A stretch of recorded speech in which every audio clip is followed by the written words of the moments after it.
Hey guys, welcome back to The Joy of Wrenching. I'm your friendly neighborhood mechanic, and today I wanted to do a real quick video, show you guys something that's super common this time of year. The heater is not working.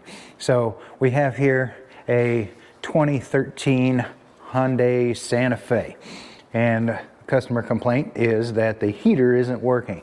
Well, the first question we need to ask is, are you talking about the air isn't blowing or there's no warm air blowing? And so in this case, there was no air blowing at all. So as you guess it, we're going to go look at that blower motor. So come along and let's see what we can do.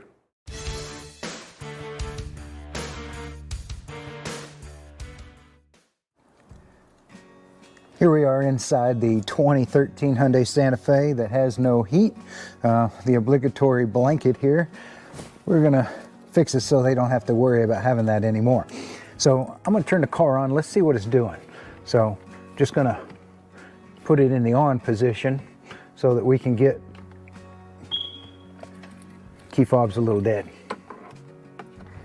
There we go.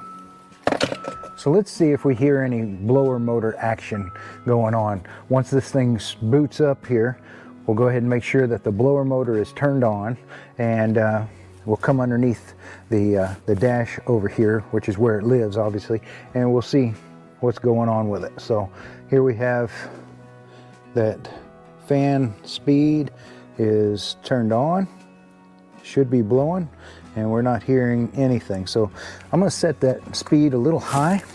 Then we're going to come down here and we're just going to see real quick if we give it a little love tap underneath here where it lives, will it come back to life? So let's see. Oh yeah, look at there. So that tells us something, doesn't it?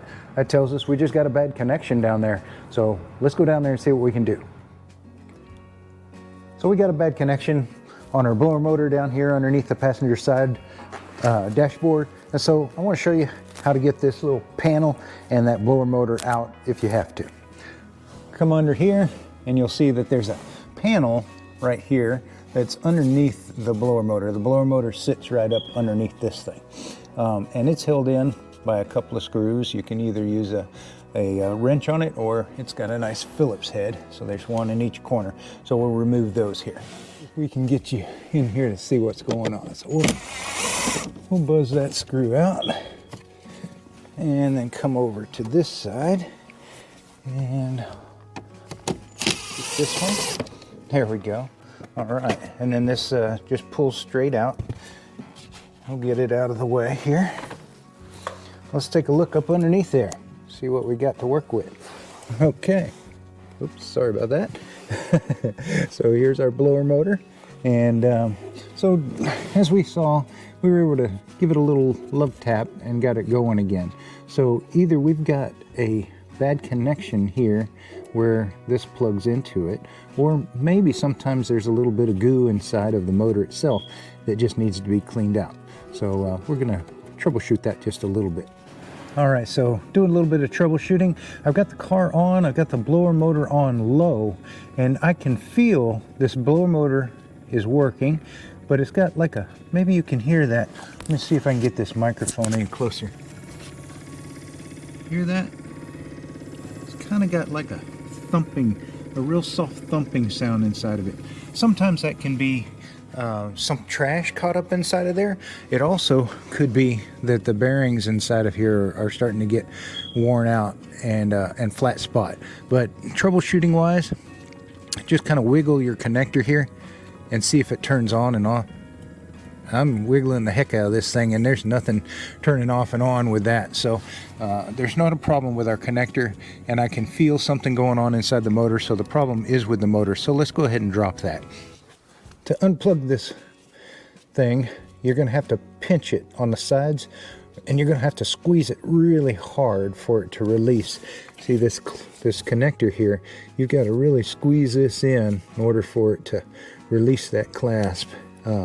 So you may need to squeeze it with some pliers or something like that, but I was able to get it with my fingers, but it was definitely pretty hard. And then this motor is held in with 3 Phillips head screws around it. And so I'm going to get a little 90-degree attachment for my drill here, just so that we can get up in here a little easier, get on those screws and buzz those out. There's two, and then the third one is over here. Can't get my head down here and film it at the same time, so I'm kind of trying to feel around, find it. I think that's it right there. Get this on there. There we go. Okay. So once you get those three screws out, it just drops out like so. Now let's see if there's any trash in it. Okay, so here it is out of the vehicle, and I'm just kind of turning it by hand, just feeling it, see if I feel anything. I don't feel anything really going on inside of it. Didn't see any trash fall out of it. So let's look up inside of where it came out and see if we can see anything going on up there. You can see better than I. What I'm looking for, what we'll be looking for, is just if we see any leaves or mouse nest or anything like that, you can kind of feel up in there a little bit and see if you see anything that might be catching on. And I don't. So chances are it's just this blower motor itself. And let's plug it back in and see what it does. Just plugged in here outside of its home. I'll get you right back here in a second when I plug it back in.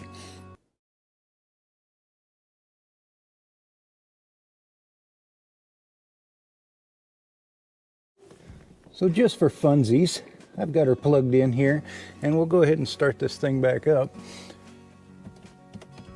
Come on, key fob. There we go. And see what it sounds like and what it does. So there it is. So it's turning. Now while it's turning, maybe you can, hopefully it's picking this up, but you see how much vibration is going on here? So this thing is just out of balance really badly, and so I think that that's what's causing it to kind of hang up and not work as well. Let me see if I can turn it down any. There we go. I think that's as low as it's going to go right there, and you can really feel that it's just out of balance. So I'm gonna see if I can't fix it. If not, then we'll go ahead and get another motor and swap it out. No big deal. We'll get this guy's heater working again, no problem. And we're back from the auto parts store.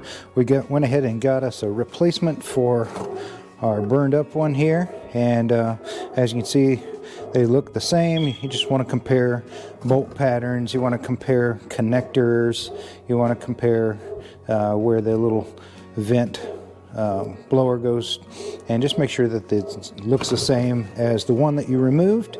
And these things come with a little bit of a warranty, so hold on to your receipt for that. And we'll go ahead and we'll put this one back up where the old one came down and put the 3 Phillips head screws in place that hold it there, and we'll plug her in and just see what happens.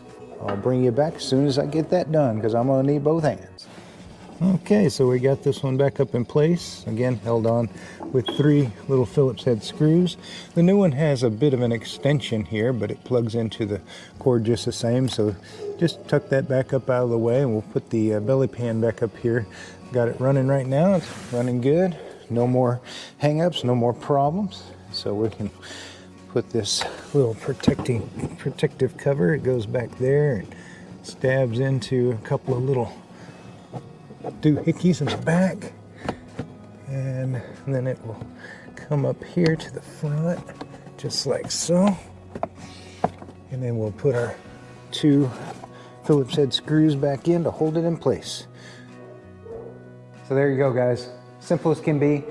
Next time your heater's not working, check out that blower motor. Make sure that if you're not blowing any air at all, that blower motor connection is good. And if the blower motor, once you remove it, feels like it's got some gunk inside of those bearings, it's not turning as easily as it should, sometimes you can clean them up and get them working again, maybe grease it a little bit inside of it if you can take it apart. A lot of them these days, they make solid state so that you can't take it apart, and sometimes it's just easier to replace it, because you know that even if you do grease it or get it going for a little while, you might be having to do it again real soon. So we put a new one in here. It's got a warranty forever, I think, unless you melt it, they said. We shouldn't have any issues. This truck's got 200,000 miles on it.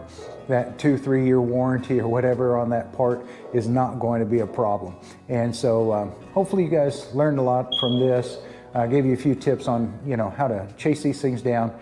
Thank you for tuning in. Y'all have a wonderful day. God bless.